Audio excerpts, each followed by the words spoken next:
பொதுவா நான் ஒரு மருத்துவ பரிசோதனை முடிவை பார்க்கும்போது அதுல ஒரு தெளிவு இருக்கும் இல்லையா? இப்ப நீங்க ஒரு எக்ஸ்ரே எடுக்குறீங்க, உடைந்த கைன்னா அந்த விரிசல் ரொம்ப தெளிவா தெரியும். ஆமா. அது ஒரு கருப்பு வெள்ள படமா ரொம்ப துல்லியமா காட்டிடும். கரெக்ட். இதோ பிரச்சனை, இதுதான் தீர்வு அப்படின்னு டாக்டர் நேரடியா சொல்லுவாரு. ஆனா ஒரு சமூகத்தோட எக்ஸ்ரேய நம்ம எடுத்தோம்னா அது அவ்வளோ தெளிவா இருக்காது. சட்டம், பொருளாதாரம் இல்லனா புவிசார் அரசியல்னு வரும்போது இந்த எக்ஸ்ரே மிஷின் கொஞ்சம் மங்கலா தான் வேலை செய்யும். உண்மைதான். நாம பார்க்கக்கூடிய விஷயங்கள் ரொம்ப சிக்கலாவும் பல பரிமாணங்களை கொண்டதாவும் மாறிடும். எக்ஸாக்ட்லி. இன்னைக்கு நம்ம செய்ய போறதும் அதுதான். உங்ககிட்ட இருக்கிற தரவுகளோட அடிநாதத்தை, அதோட உண்மையான அர்த்தத்தை அலசப் போறோம். இது வெறும் மேலோட்டமான தகவல் பகிர்வு இல்ல, உங்களுக்கான ஒரு ஆழமான விவாதம். சரி, இதை கொஞ்சம் விரிவாக பார்ப்போம். கண்டிப்பா. சமூகத்தோட இந்த எக்ஸ்ரேவ அக்குவேரோ ஆணிவேராக பிரித்து பார்க்க வேண்டிய நேரம் இது. அரசியல் சாசன உரிமைகள்ல தொடங்கி சர்வதேச புவிசார் அரசியல் வரைக்கும் இதெல்லாம் ஒன்னோடு ஒன்னு எப்படி தொடர்புடையவைன்னு நாம பார்க்க போறோம். உரிமைகள்னு சொன்னதும் எனக்கு முதல்ல ஞாபகத்துக்கு வர்றது அசாம் முதல்வரோட மனைவி தொடர்ந்த அவதூறு வழக்கு தான். இதுல காங்கிரஸ் தலைவர் பவன் கேராவுக்கு சுப்ரீம் கோர்ட் முன்ஜாமீன் வழங்கியிருக்காங்க. எனக்கு என்ன கேள்வின்னா, ஒருத்தருக்கு முன்ஜாமீன் கிடைக்கிறதுங்கிறது சிஆர்பிசி சம்பந்தப்பட்ட ஒரு சாதாரண விஷயம் தானே. இதையே நாம இவ்வளவு உட்ட கவனிக்கணும். மேலோட்டமா பார்த்தா அது ஒரு சாதாரண சட்ட நடைமுறை மாதிரி தான் தோணும். ஆனா இங்க ஆச்சரியமான விஷயம் என்னவென்றால், சுப்ரீம் கோர்ட் இங்க தொட்டிருக்கிற புள்ளி ரொம்ப முக்கியமானது. அதாவது ஆர்டிகல் 21, ஒருத்தரோட அடிப்படை உரிமையான தனிமனித சுதந்திரம். ஓ, அப்போ ஒருத்தரை விசாரிக்க காவல் எடுக்கிறதுக்கு வலுவான முகாந்திரம் இருக்கணும்னு சொல்றாங்க.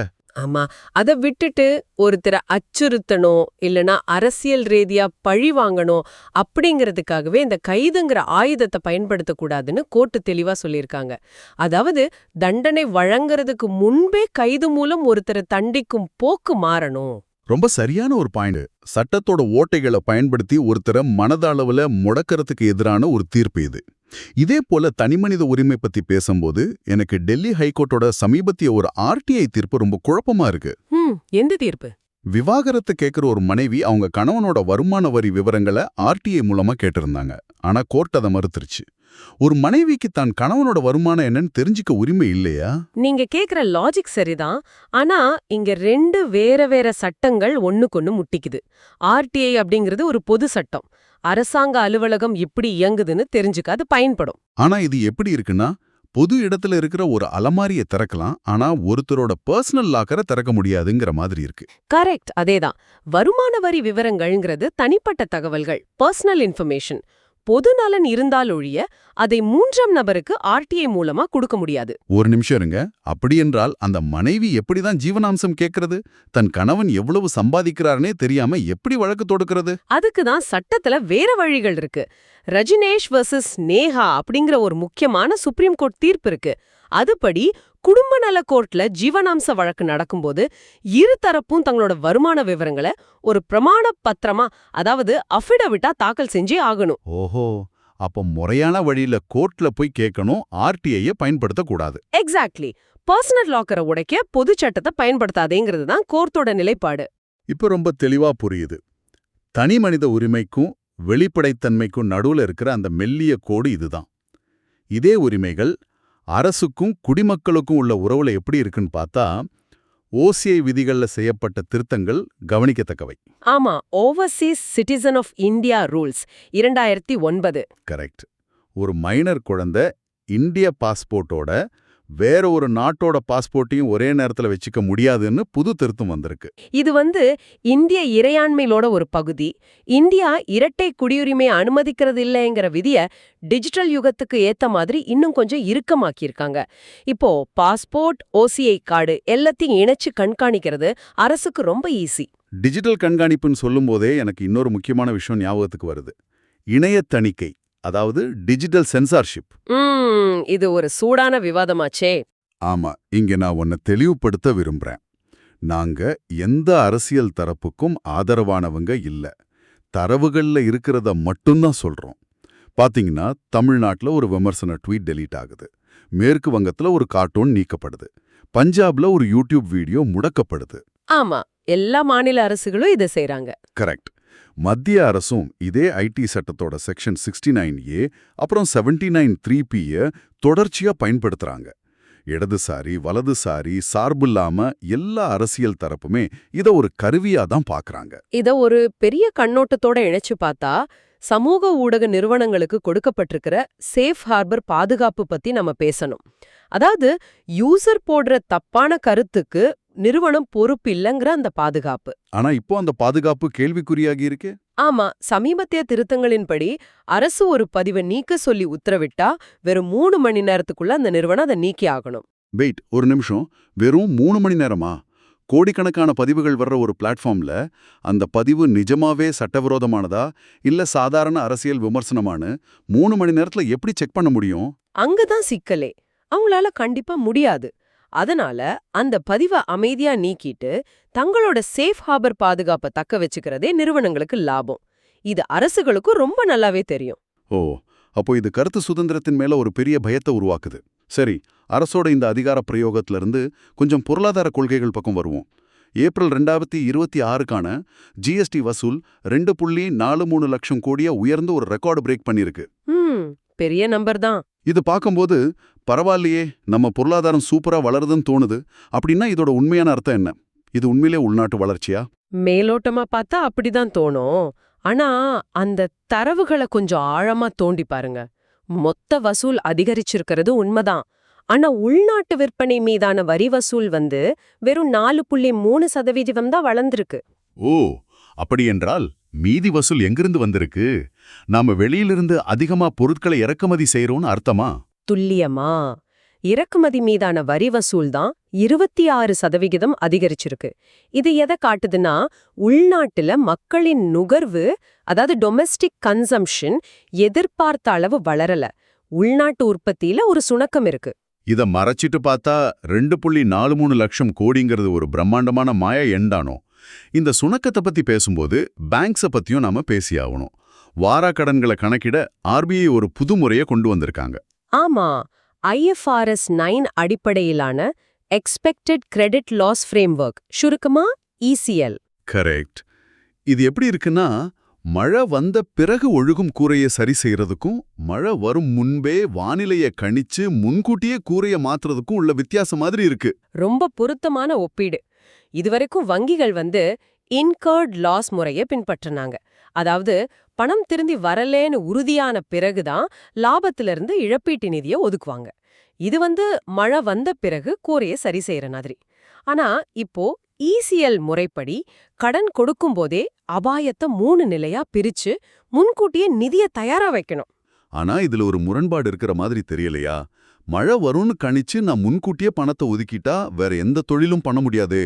பேங்க் இப்படி பணத்தை ரிசர்வ் பண்ணா நிஜமா தொழில் தொடங்குறவங்களுக்கு எப்படி கடன் கிடைக்கும்? மிகச்சரியான கேள்வி. அதுதான் இதுல இருக்கிற மிகப்பெரிய ட்ரேட் ஆஃப். வங்கிகள் அதிக மூலதனத்தை ஒதுக்கி வைக்கும்போது சந்தையில பணப்புழக்கம் குறையும், ஒரு கிரெடிட் ஸ்குவீஸ் ஏற்பட வாய்ப்பு இருக்குதான். அப்போ அது பொருளாதாரத்துக்கு ஆபத்து தானே? ஆனா பாத்தீங்கன்னா, ஒரு பெரிய பேங்க் திவாலாகி ஒட்டுமொத்த பொருளாதாரமும் சரியுறதை விட இந்த சிறு சுமையை ஏத்துக்கிறது நீண்டகால நிலைத்தன்மைக்கு அவசியம்னு RBI கருதுறாங்க. சரி, பேங்க் நிலைத்தன்மை ஒரு பக்கம் இருக்கட்டும், சாமானிய மக்களோட நிதி நிலைமை எப்படி இருக்கு? NSOவோட 80வது சுற்று அறிக்கை மக்களோட சட்டப்பையிலிருந்து மருத்துவத்துக்கு எவ்வளவு செலவாகுதுன்னு ஒரு டேட்டா சொல்லியிருக்கு. அதாவது out of pocket expense. OOPE data. ஆமா, PMJAY மாதிரி திட்டங்களால காப்பீடு 3 மடங்கு அதிகரிச்சிருக்குன்னு அரசு சொல்றாங்க. ஆனா மருத்துவ செலவுகளோட சராசரி மீன் வேல்யூ இரட்டிப்பாகியிருக்க. இது எப்படி சாத்தியம்? இத புரிஞ்சுக்க நாம சராசரி, அதாவது மீன், அப்புறம் மையச் செலவு, அதாவது மீடியன், இத ரெண்டுக்குமான வித்தியாசத்தை பார்க்கணும். மீன்ல என்ன பிரச்சனைனா, 10 பேர்ல ஒருத்தர் மட்டும் இருதய ஆபரேஷனுக்கு 10 லட்சம் ரூபாய் செலவு பண்ணியிருப்பார். ஆனா மத்தவங்க 1000 ரூபாய் தான் செலவு பண்ணியிருப்பாங்க. இப்போ சராசரிய பார்த்தா அது ரொம்ப அதிகமா தெரியும். ஓ, அந்த ஒரு பெரிய பில் மொத்த சராசரியையும் மாத்திடுது. அப்போ மையச் செலவு மீடியன் என்ன சொல்லுது? மீடியன் இப்போ 11,285 ரூபாயா குறைஞ்சிருக்கு. இது ஒரு நல்ல விஷயம்தான். ஆனா காப்பீட்டு தொகையை தாண்டியும் தனியார் மருத்துவமனைகள் மறைமுக கட்டணங்களை வசூலிக்கிறதால தான் பல பேருக்கு இவ்ளோ பெரிய பில் வருது. எவ்வளவு திட்டங்கள் வந்தாலும் தனியார் மருத்துவமனைகளோட மறைமுக கட்டணங்கள்ல இருந்து தப்ப முடியல. இந்த செலவுகளை சமாளிக்க மக்கள் வேலைக்கு போறாங்க. ஆனா வேலை வாய்ப்புகளோட தரம் எப்படி இருக்கு? உடாய் ஃபவுண்டேஷன் அறிக்கைப்படி முறை சார்ந்த வேலைகள்ல இருக்கிற 57% பெண்களுக்கும் எழுத்துப்பூர்வமான வேலை ஒப்பந்தமே இல்லையாம். ரொம்ப வருத்தமான ஒரு டேட்டா இது. ஆமா, அது மட்டும் இல்லாம ஆண்களை விட மாசத்துக்கு 5664 ரூபாய் குறைவான ஊதியம் வாங்குறாங்க. இது உண்மையிலேயே ஃபார்மல் செக்டாரா இல்ல அது இன்ஃபார்மல் செக்டாரா மாத்திட்டாங்களா? உங்க கோபம் நியாயமானதுதான். ஐடி நிறுவனங்களோ கார்ப்பரேட் ஆபீஸ்களோ வேலை முறை சார்ந்ததுதான். ஆனா வேலையோட தன்மை அமைப்பு சாரா தொழிலாளர்களை போல மாறிடுச்சு. ஒப்பந்தம் இல்லனா இபிஎஃப் இருக்காது, மகப்பேறு விடுப்பு இருக்காது. நிறுவனங்கள் பட்டவர்த்தனமா தொழிலாளர்களை சுரண்டுறாங்க. ஃபார்மல் செக்டார்லயே இந்த நிலைமைனா அமைப்பு சாரா துறையில இருக்கிற kick workers, Swiggy, Zomato, Ola இவங்களோட நிலைமை என்ன ஆகுது? ஆனா இங்க எனக்கு ஒரு பாசிட்டிவான தரவு கண்ணில் படுது. இங்கதான் விஷயம் ரொம்ப சுவாரஸ்யமா மாறுது. என்னது அது?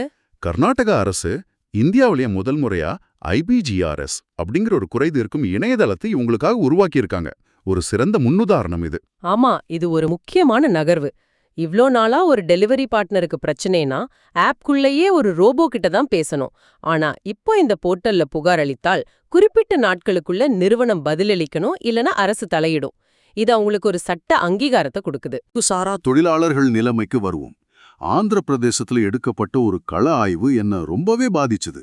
கோவிந்தம்ங்கிற ஒரு தொழிலாளி MGNREGA திட்டத்தின் கீழ் நாளுக்கு 600 ரூபாய் கூலிக்காக கொளுத்தும் வெயில்ல 6 அடி பள்ளம் தோன்றார்.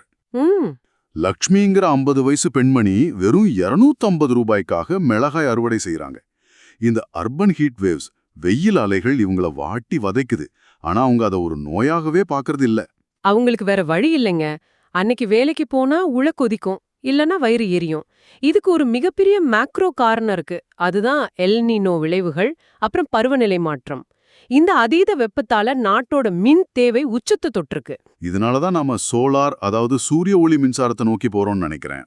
நாமும் போறோம், ஆனா அது பத்தல. இன்னைக்கு மின் தேவையை சமாளிக்க இந்தியா இன்னும் அதிக அளவுல நிலக்கரியை தான் எரிக்க வேண்டியிருக்கு. இது ஒரு முரண்பாடான சுழற்சி. வெயில சமாளிக்க ஏசி போடுறோம், அந்த ஏசிக்கு கரண்ட் தயாரிக்க நிலக்கரியை எரிக்கிறோம். அது இன்னும் வெப்பத்தை அதிகமாக்குது. இது தீராத முரண்பாடா இருக்கே. இது அரசாங்கம் எப்படி சமாளிக்குதுன்னு பார்த்தா இன்னொரு பெரிய முரண்பாடு கண்ணுல படுது. ஒரு பக்கம் சுற்றுச்சூழலை காக்க PM E-டிரைவ் திட்டத்தின் கீழே 10,900 கோடியில 14,000க்கு மேலான எலக்ட்ரிக் பஸ்ஸுகளை கொடுக்கறாங்க. இது நல்ல விஷயம்தான். ஆமா, நிச்சயமா. ஆனா அதே சமயம் ஹைதராபாத்ல நடக்கிறத பாருங்க. KPR நேஷனல் பார்க்க சுத்தி மேம்பாலங்கள் கட்ட 1300 மரங்களை வெட்ட அரசு முயலுது. ESCZ விதிகளை இஷ்டத்துக்கு வளைக்கிறாங்க.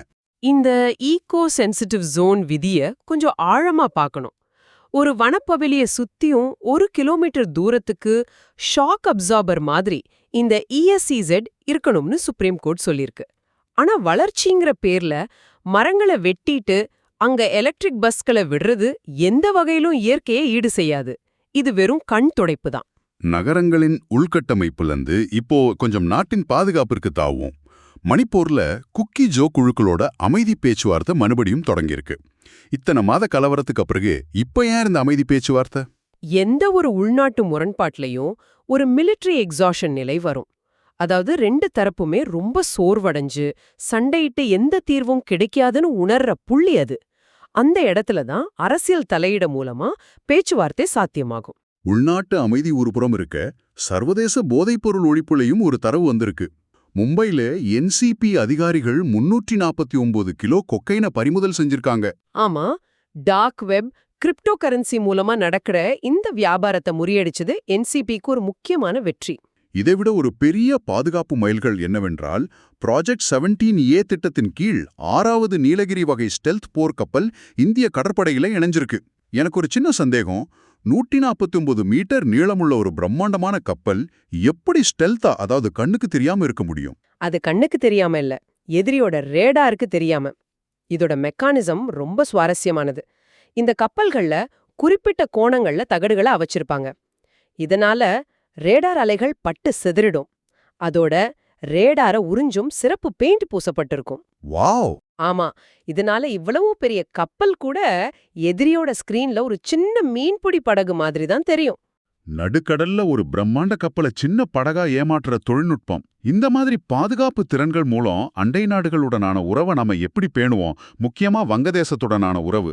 ஃபார்மெக்ஸில் அணைப்பு மூலமா மருத்துவ விநியோக சங்கிலியை நாம எப்படி தற்சார்புடன் மாற்றி வரோம்? ஆமா, கோவிட்க்கு அப்புறம் சீனா மாதிரி நாடுகளை சார்ந்திருக்கிறத தவிர்த்துட்டு மூலப்பொருட்களை நாமே உற்பத்தி செய்யறது தான் சப்ளை செயின் ரெசிலியன்ஸ்.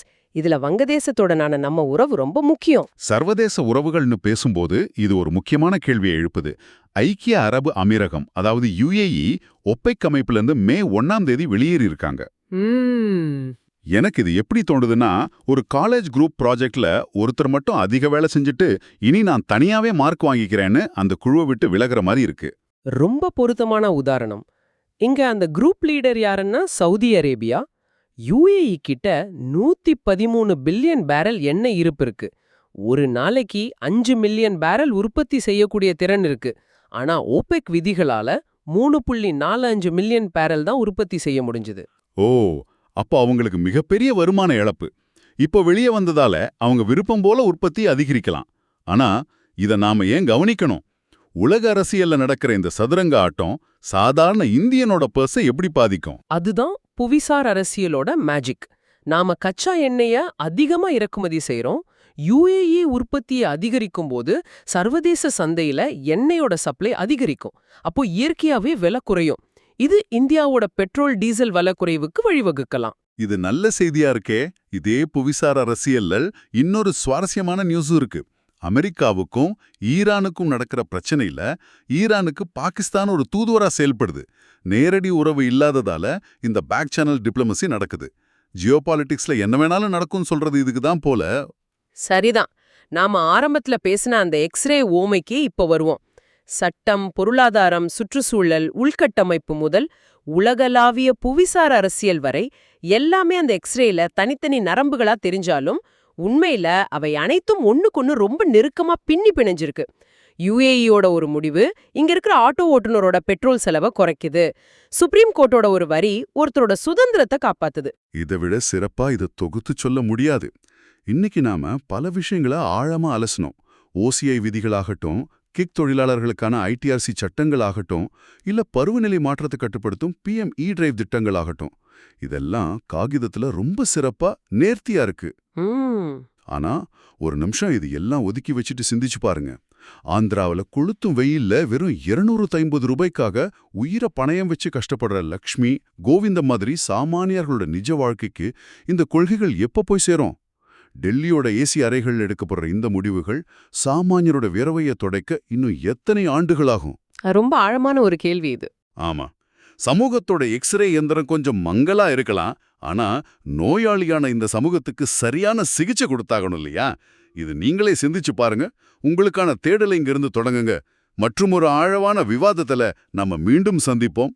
அதுவரை தரவுகளை தாண்டி நிஜங்களை தேடுங்கள்.